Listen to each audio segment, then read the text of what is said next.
So I'm hoping that there's somebody out there that might need to hear this.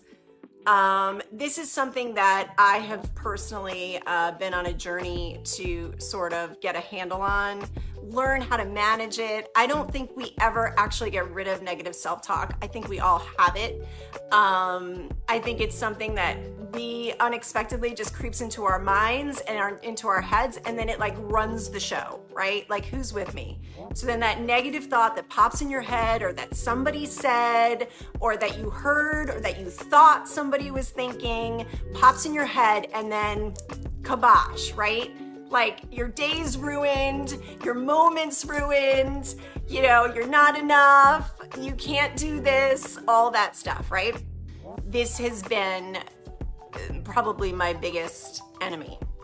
My biggest enemy is the negative self-talk that I tell myself. And so I've been trying to, and here's the thing, this is why I wanted to share this with my team, because many of you know that I am the very first beauty guide at Lime Life by Alcone, and I have a lot of people under my organization, and sometimes they look at me as like, I got it all buttoned up, right? Like, I'm on cloud nine, I'm winning, you know, I've got all this success, blah, blah, blah, blah, blah, but I am just like them. I am just like you. I am just like everybody who thinks, am I enough?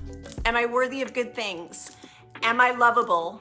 You know, all these things that we all struggle with. And I think it's when we learn how to get a handle on this, because it's never going to go away, right? It's like, it's a part of us, and it's a beautiful part of us. I mean, all of these typical negative self-talk things that pop in our head, and I believe each of us have different things that we struggle with, and different, you know, negative words and thoughts and beliefs that go on, and they start from, you know, our childhood, and maybe what was wired into our brains, or what we were told, or something that might have happened to us, or a circumstance, or whatever.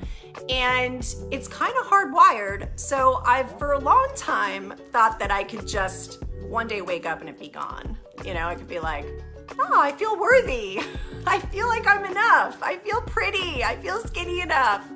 You know, all that kind of stuff. And I've learned that it never actually really goes away. It's just something that you've got to learn to manage and recognize and be aware when it comes in, and then know what to do to say, not today. Not today. I'm going to be done with that. That's not going to dim my light today. That's not going to keep me small today. I'm actually up to big things, and I have no time for this negative self-talk. So that was kind of like a big moment for me when I sort of realized, like, I'm not gonna fix this. It's part of my wounds, and it makes me who I am, and it's not a bad thing. I'm that person that feels unworthy sometimes, and that's okay, right?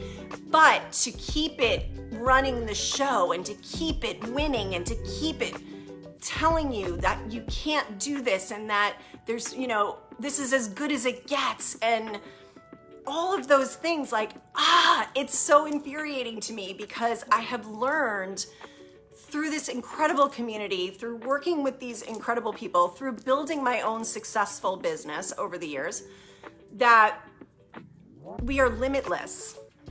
We are incredibly, perfectly imperfect people, and there's so much gold in every single one of us. There's all these things that are sort of conditioned into our head, or experiences that we have, or circumstances we go through, that cause us to create these thoughts and these beliefs. And that's all they are. They're thoughts, they're beliefs.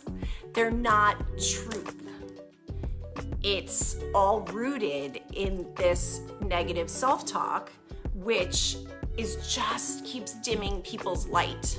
And I'm like, it's like crushing my spirit.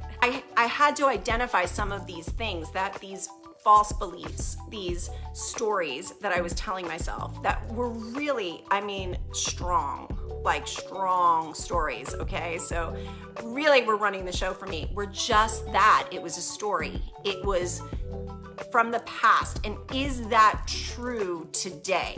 Is that a true statement? Is that a true statement? And now, like, as somebody who just recently went through a divorce, which many of you know, I started to feel lonely and unlovable, and is anyone gonna ever love me again? And I failed at a marriage, and so then all of that negative self-talk comes in, right? Like, I'm not lovable, I'm not enough, I couldn't make that work. All of these things that just constantly weigh on us and keep us small and keep us playing small. And it is what's running the show, even when we don't know it sometimes. So for me, when these thoughts pop up, which I promise you are often, promise you it's often, I have to first be aware of it and say, oops, there's that voice again. As a little girl, I grew up thinking that if I talked about myself, if I shared something about myself, I was actually being selfish. And that was bad. Like the message was like, that was bad. Like nobody cares about you. Worry about other people. Think about other people. Be about other people. Other people's happiness means so much more than your own. If you make other people happy, you're winning. But never was the message brought to me that like, if I'm happy, I'm winning.